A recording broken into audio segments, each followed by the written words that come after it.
Hello guys, and today we're going to be doing an overview on the patch 0.26 on of Hand of the Gods, and that will be where the new Mayan Pantheon comes in, and we're gonna have a bunch of balance changes. So let's start right off the bat with the leader.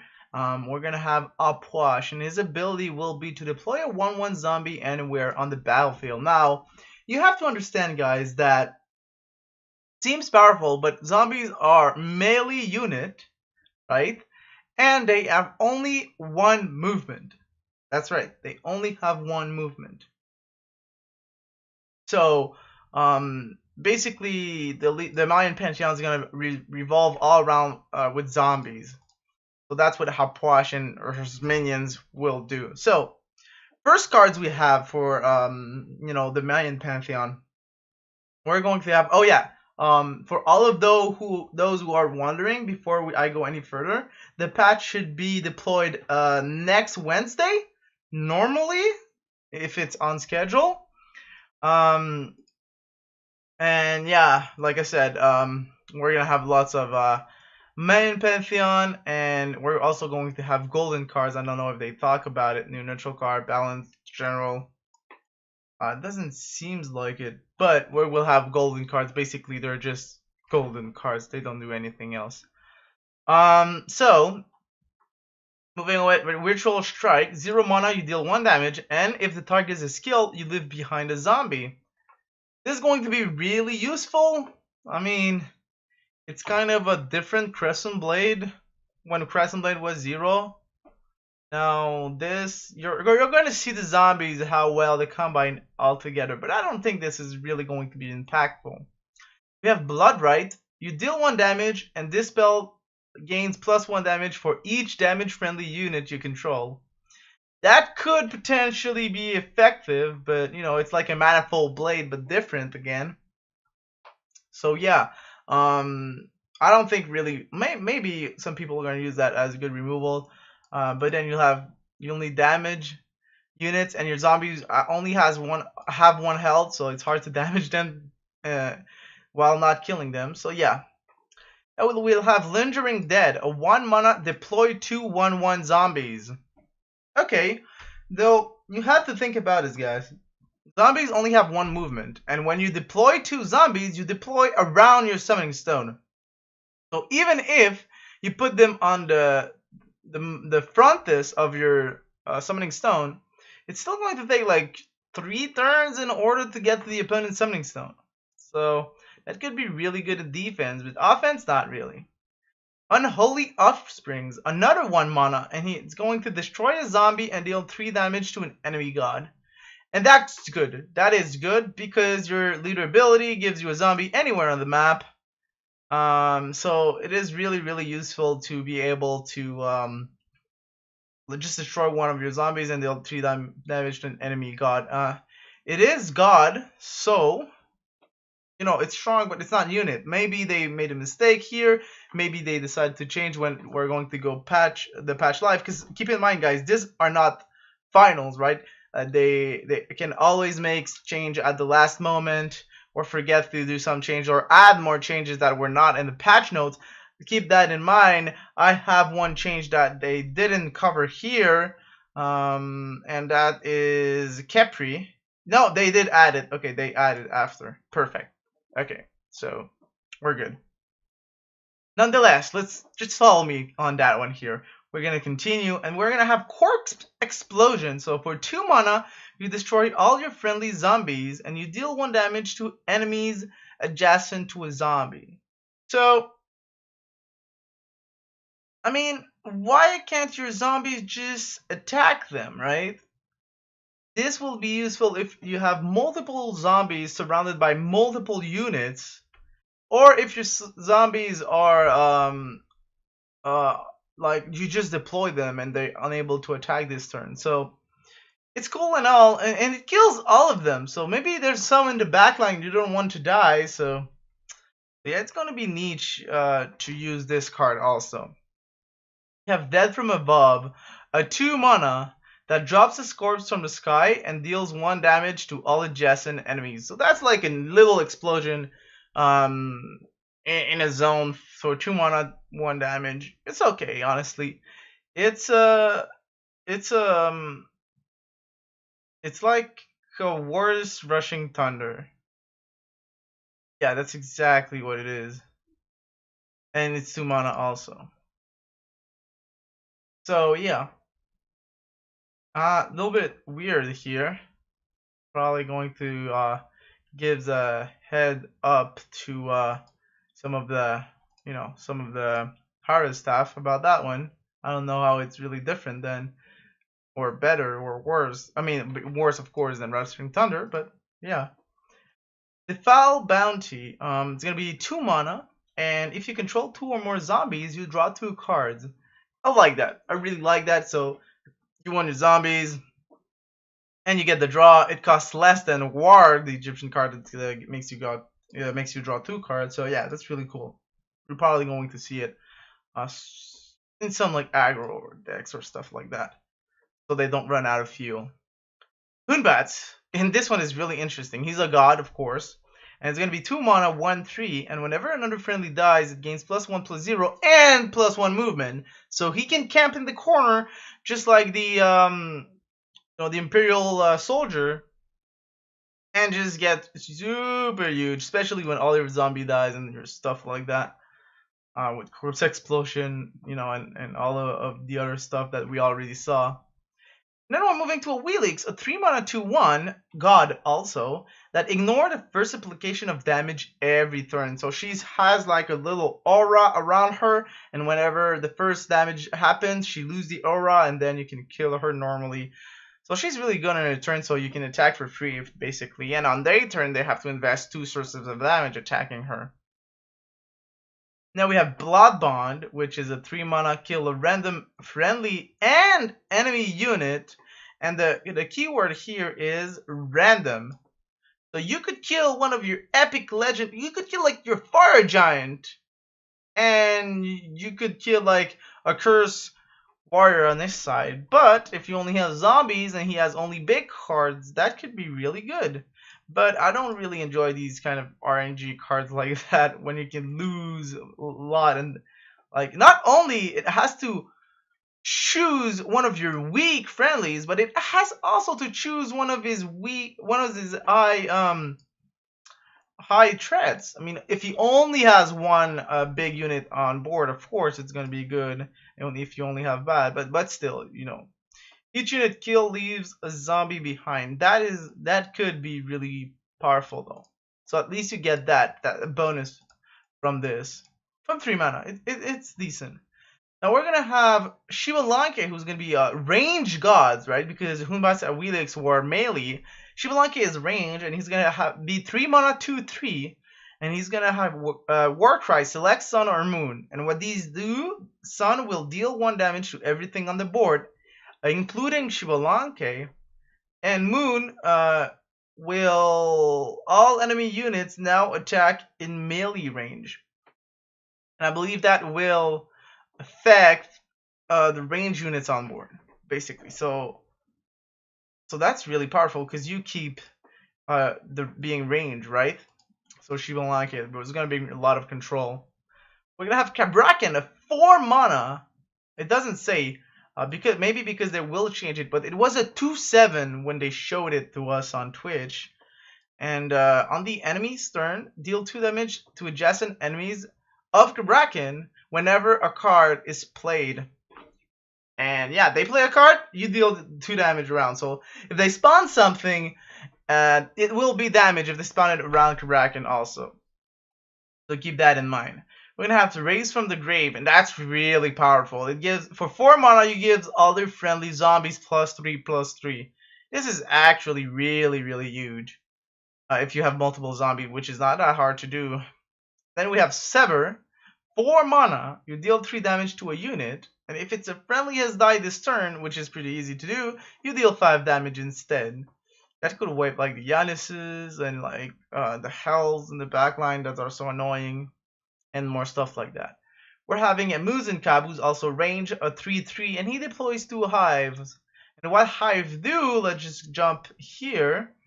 It's 1 mana 0/2, but they deploy for free with the with a Muzen Cap. It's a structure, it cannot move, and can be deployed anywhere on the battlefield. And at the start of your turn, it deals 1 damage to all adjacent units, including your units. So somebody, Namasil, pointed out in Discord that you could use the Hive to deal damage to your own units in Egyptian Pantheon, so then you can heal them. And that is really, really wise from him to have think of that. Now, we're going to have Chak also, who's going to be a 5 mana 4/4 melee, and basically he will deal 2 damage on a Warcry. I mean, 4/4 is not that really good for 5 mana, right? Warcry is cool, but really have to be effective. So we're moving on. Kukulkan will be the first legendary, and it's going to be a 5 mana 2/6. And whenever another friendly dies, you spawn a tornado on a random enemy unit, dealing 2 damage, and displace him then everywhere on the board randomly also. So yeah, there's a lot of randomness with Kukulkan. He has a 2/6 range also. Blight is going to be the second legendary, and it's going to be a 6 mana, deal 3 damage to all enemy units, and each enemy killed leave behind a zombie. So that's like different Annihilation. I really like it. I really like that card.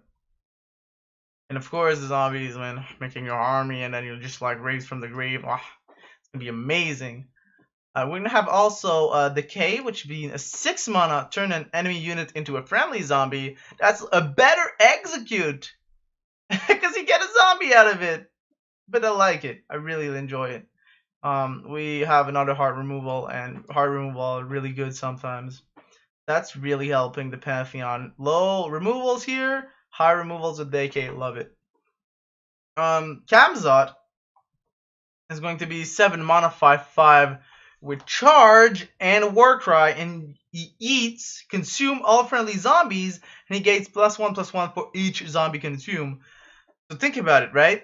You go with like Blight on your turn before, you kill all your opponents, they make a bunch of zombies. On your turn, you attack with all these zombies, and then you Kamzat, so he eats all of your zombies, and he has a charge, so he's like a Tan or something like that. Really, really powerful. And now we have a bunch of new neutral cards, right? We have a lot of new cards with this patch. It's insane. Actually, how much do we have into the Mayan Pantheon? 1, 2, 3, 4, 5, 6, 7, 8, 9, 10, 11, 12. 1, 2, 3, 15. 1, 2, 3, 4, 5, 21 Mayan cards. So that's the leader. It's 20 Mayan cards. A little bit less than the other Pantheons, but still. And then we have all of these new neutral cards. So Hive, already talked about it. We got Zabin Scout, which is going to be a 3 mana. Whenever a friendly non-zombie dies, you spawn a zombie. And I can't remember these stats, maybe because they're going to change it again. So really, really powerful here, Zabin Scout, especially with the Carrier Behemoth, you'll see. And the Carrier Behemoth is a 4 mana 1/8. Whenever another friendly dies, deals 1 damage to an enemy summoned stone. So think about it, right? You have a Zabin Scout, and then you have a Carrier Behemoth, and then you're Odin, and you play a Cursed Warrior. You smash into one of their units because it has charge from your leader ability, and then it spawns a zombie because it was a non-zombie that dies, and you deal 1 random damage. You deal 1 damage to the enemy summoning stone. Really could be really, really powerful. Armored Behemoth, which is going to be a 5 mana 2/8, and whenever this unit takes damage, he gains +2/+0. So for those who were there when old Hercules was around, this is exactly old Hercules when he got the buff, right? This is exactly him. 5 mana 2/8, gain +2/+0 when he takes damage. So think about it. With the Hives, you could buff your Armored Behemoth yourself, with like the sun from Shibalanke and other stuff. You can buff it. That could be really good in the Mayan Pantheon. We have Nakum Warrior, which is a 5 mana 4/4, and whenever another friendly dies, draw a card. Of course, if you have a bunch of zombies, you're gonna draw way too much cards, so you have to be careful with that guy. Suku. It's a 5 mana 5/3 beast, and if you control another beast, Suku gains charge. So maybe we can see some beast archetype being built with Suku here. We're gonna have a War Behemoth, which is going to be a 5 mana 5/6. I don't know where there's this, but whenever this unit takes damage, you're gonna be able to draw a card. So there's a bunch of draw card coming down here, as you can see. 5 mana 5/6, decent stats for 5 mana, way better than the the Chak was 4/4. And then it can draw cards. Again, you can draw with the highest if it deals damage to him or Sun from Shibalanke. But yeah, but the biggest one is this was so big. It's gonna be the Chieftain, a 6 mana 6/5, and whenever another friendly dies, it gains +2/+2. So you kill your zombies, you suicide your zombies, you eat your zombies with Kamazat. This guy is gonna be so huge. Honestly, I think these stats already are a little bit too much. This should be probably 6 mana for like 4/5, maybe 4/4, because man, that's gonna be insane value. Wow. I mean, it's gonna be so hard to kill. There's just no much hard removal in the game, you know what I'm saying? And it's a minion also. Anyways, nonetheless, let's move into balance. So we got quite a few balance changes. Ascensions cost reduced from 6 to 5, so now we're gonna be able to play Hades, Arachnes, Anyo, Medusas, at the same time as playing Ascension, which is really a big buff to that card. But maybe we're gonna see some Ascensions now, some Ascensions deck being played with that. We never know. You Ascension, you put your Hades, your opponent needs to pay more. That could be really harmful. Now we're gonna have Basilisk. He's gonna have a new passive, so it's basically a new card. So other beasts have +1/+0. Health reduced from 3 to 2. Yeah, from the Basilisk itself. So yeah, the other beasts gain +1 attack basically. Book of Thought is going to have a cost reduced from 6 to 5. But change was made to how this cover cards works. We're gonna see in the general change after. Bellona leader ability reduce range from 3 tiles to 2, and this is perfect. Now this is gonna really reduce a little bit under control that Bellona has. She's still gonna have so much control, but a little bit less. So really huge nerf to, but not huge. It's a nerf to Bellona, but it's still really powerful. Crippling Current mana cost increased from 1 to 2. This had to be expected, man. You could kill like Ares with a Crippling Curse and your Curse Warrior charge. Your opponent just spent 7 mana and you spent 3 mana and you killed it. And 1 card, especially like 1 card to kill him. So really a nerf that is welcome from my side of the things. Jiaofeng held reduced from 5 to 4. Now he finally dies to Judgment, to Dive and Intervention. He dies to Annihilations. Finally, he can die to the spells that deals 4 damage. I love this nerf. He was so hard to deal with. Really glad to see this. Dishonorable, mana increased from 1 to 6, and damage increased from 2 to 4. So, I mean, 6 times the price. It's just because they really wanted to nerf it and not to be able to be spammable with all the other removal that they have.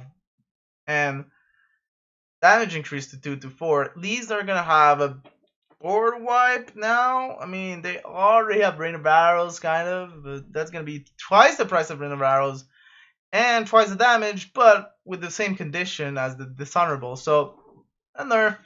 I like it. Bellona's really strong, honestly. So that card was one of the reasons why. Yep, attack increased from 2 to 3. Now, for those who watch my Twitch, we already know that Geb was so OP in Arena, in Thunderdome, I mean. And they just didn't understand. But man, I'll take it. I was playing 4 Gebs. If my Gebs were having 3 attacks, it would have been much better with that deck. Nonetheless, I like that. Geb kind of really needed to have some attack, because he was really not that useful after, his Warcry. And he's still a 5-drop, so, and a god also, especially. So yeah, Guan Yu mana cost reduced from 6 to 5 because, you know, with all the big nerfs they did the Chinese, that was a little bit too much. So I'm glad that Guan Yu got on nerf from this perspective. Hou Yi mana cost reduced from 4 to 3 and attack reduced from 3 to 2. I like it because there is not a lot of good free drops. I mean, there was no, that's not true because you still have the Imperial Guard and the Imperial Archer, so now Hou Yi is gonna be in a weird spot. Um, yeah, 3 mana for a 2/3 range. I mean, you still have the cool passive. So yeah, I guess I'm not so sure about what's gonna if it's good or bad for you. The Circuit passive now triggers globally, health reduced from 3 to 2. And I like it because now she's gonna be impactful, meaning that you're gonna be able to play Circuit, and you can have a really big impact with her when she dies, or just hit that 1/1 zombie. So yeah, it's gonna be fun to see how it works with Circuit. She's definitely gonna see some play now. Capri, and I love this Warcry of Capri, okay? This is really cool. And it really works with all the new cards that they release. Capri is now a 1/4 Warcry, deal damage to all units, then heal all friendlies for 1. So that will proc all of your soul bags, of your Sacred Warrior, of your needs, of your Dune Guardians, everything. Capri is going to be really cool in the healing raw decks. And White Tiger attack increased from 1 to 2. So that's 100% increase for White Tiger attack. And it's really impactful, especially from an early beast. Now it's going to be 2 mana for a 2/2 that gains health every turn. That's going to be really powerful. I mean, for 2-drop. Finally, moving on into generals, we're going to have a Discover change, how the Discover cards works. And now when you play a card with Discover, once you select a card, the card will be showed to both players. So when you pick a card, your opponent will know exactly what you pick. So he'll know that he can have to play around that because it's in your hand now. Opening card packs, new visuals and sound effects. Oh, by the way, forgot to mention. Now I'm thinking about it. Where are the balance here? Book of Thought reduced from 6 to 5. Now we're going to be able to play Book of Thought and execute at the same time. That is huge, by the way. Because, you may need that removal right on the spot, and then you'll get it. So, and then opening cards, packs, new visuals, and sound effects. Again, because, we had some really good stuff. Maybe they're going to make it a little bit faster because it was a little bit slow in my opinion. Emote now have the same box size. Yeah, that's kind of a funny one. Add a new art treatment for queues. Okay, I hope they fix also the queue problems that we have when we can't cancel queues. New effects for cards that have met specific condition is met. Wait. New effects for cards that have met specific conditions is met. There's a typo there for sure. Anyways.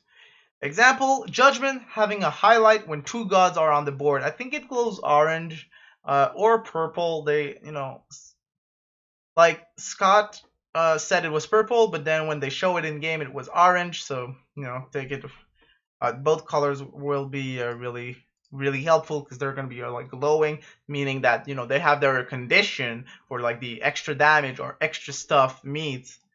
It will help you to know, you don't have to search for your 2 gods when you're playing Judgment.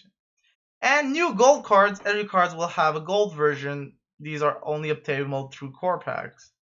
I mean, you can also craft them, I believe. I'm not sure. But it seems like we could craft it from what they showed. Anyway, guys, that was my thought on the patch notes of Hand of the Gods OB, because it's open beta. It's not anymore CB. It's OB0.26, where we're gonna have the new Mayan Pantheon, a bunch of new cards, really exciting stuff. Overall, I think I'm just a little bit scared about Chieftain and maybe about Zaben Scout. Especially if it's range and with big stats. A little bit scared about that. What else is scary? Maybe Camazot also, but it's a 7 mana. That's a big legendary, you know. Um, yeah, yeah, and then yeah, that's gonna be really interesting. Glad from this nerf, and the vulnerability and Chao Fang's nerfs are the best part of the patch note that I have right now. Now that I play much more of the game, I know exactly what was unbalanced. It was really frustrating. I'm gonna be honest though, maybe Terra also could be hit at some point because she's way too strong right now. She could even like just be a 6 mana 5/5 with her Warcry. It's so powerful.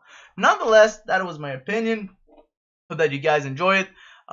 Thank you for watching, guys. Don't forget to just comment, subscribe, or like. Really helps me out.